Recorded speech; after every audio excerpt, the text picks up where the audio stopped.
طيب كمان عايز اتكلم على واحد من نجوم الكرة المصرية ومن اساطير الكرة المصرية، الكابتن محمد صلاح. بالامس توج مع ليفربول بالدوري الانجليزي. صلاح دي للمرة الثانية في مسيرته الكروية خلال حوالي 8 سنين مع ليفربول يكسب الدوري الانجليزي مرتين. النهارده ليه بدي مساحة للجانب ده؟ لان صلاح وضع الكرة المصرية في الملاعب الانجليزية في مكانة تانية.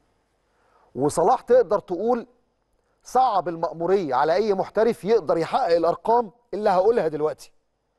صلاح حقق مع ليفربول في 8 سنين 9 ألقاب، 2 دوري إنجليزي، 2 كأس الرابطة، مرة كأس إنجلترا، مرة كأس الدرع الخيرية، مرة دوري أبطال أوروبا، مرة السوبر الأوروبي، مرة كأس العالم للأندية. صورة زي دي صورة تاريخية. عارف يعني إيه عندك نجم مصري بياخد سيلفي مع الجماهير الإنجليزية في ملعب الأنفيلد؟ حد كان يحلم بصورة زي دي؟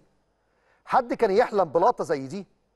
صلاح رفع طموحات كل الشباب في مصر. أصل النجاح مش مرتبط بالكورة والرياضة بس، لا، مرتبط بفكرة إنك تؤمن بقدراتك.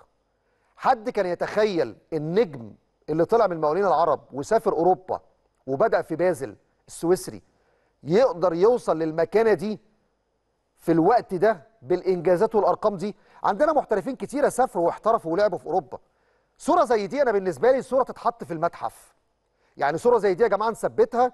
انا اتمنى القائمين على اداره الكره في مصر، وزاره الشباب والرياضه، الصوره دي تكبر وتتبروز وتتحط في وزاره الشباب والرياضه، تتحط في المتحف المصري، تتحط في اتحاد الكوره.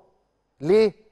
لان ما عندكش نجم زي محمد صلاح قدر يوصل الكره المصريه والرياضه المصريه للشكل اللي احنا شايفينه بره في الملاعب العالميه. وفين؟ في اقوى دوري على مستوى العالم. انا مبسوط جدا باللي بيعمله صلاح مع ليفربول. كمان الفكره في حد ذاتها مش الارقام الجماعيه بس، ده بص الارقام الفرديه. خامس افضل هداف في تاريخ الدوري الانجليزي على مستوى الاجانب برصيد 185 هدف، متخطيا مين يا جماعه؟ النجم الارجنتيني سيرخيو اجويرو. صلاح دلوقتي حاليا خامس افضل هداف من اللاعبين الاجانب اللي احترفوا على مدار التاريخ في الدوري الانجليزي، ولسه مستمر. يعني عنده الفرصه اللي على الاقل يبقى الرابع او الثالث او الثاني. اول ما انتقل لليفربول عام 2017 خد افضل لاعب في افريقيا مرتين، حطم العديد من الارقام القياسيه مع الريدز، وبات صلاح حاليا ثالث افضل هداف في تاريخ ليفربول تحديدا. واتوقع انه يعادل صلاح رقم قياسي اخر خلال هذا الموسم، لان باذن الله ان شاء الله هينهي الموسم وهو متصدر قائمه الهدافين للمره الرابعه، وهو الامر اللي ما قدرش حتى يعمله قبل كده نجم الكره الفرنسيه ولاعب ارسنال تيوري انري.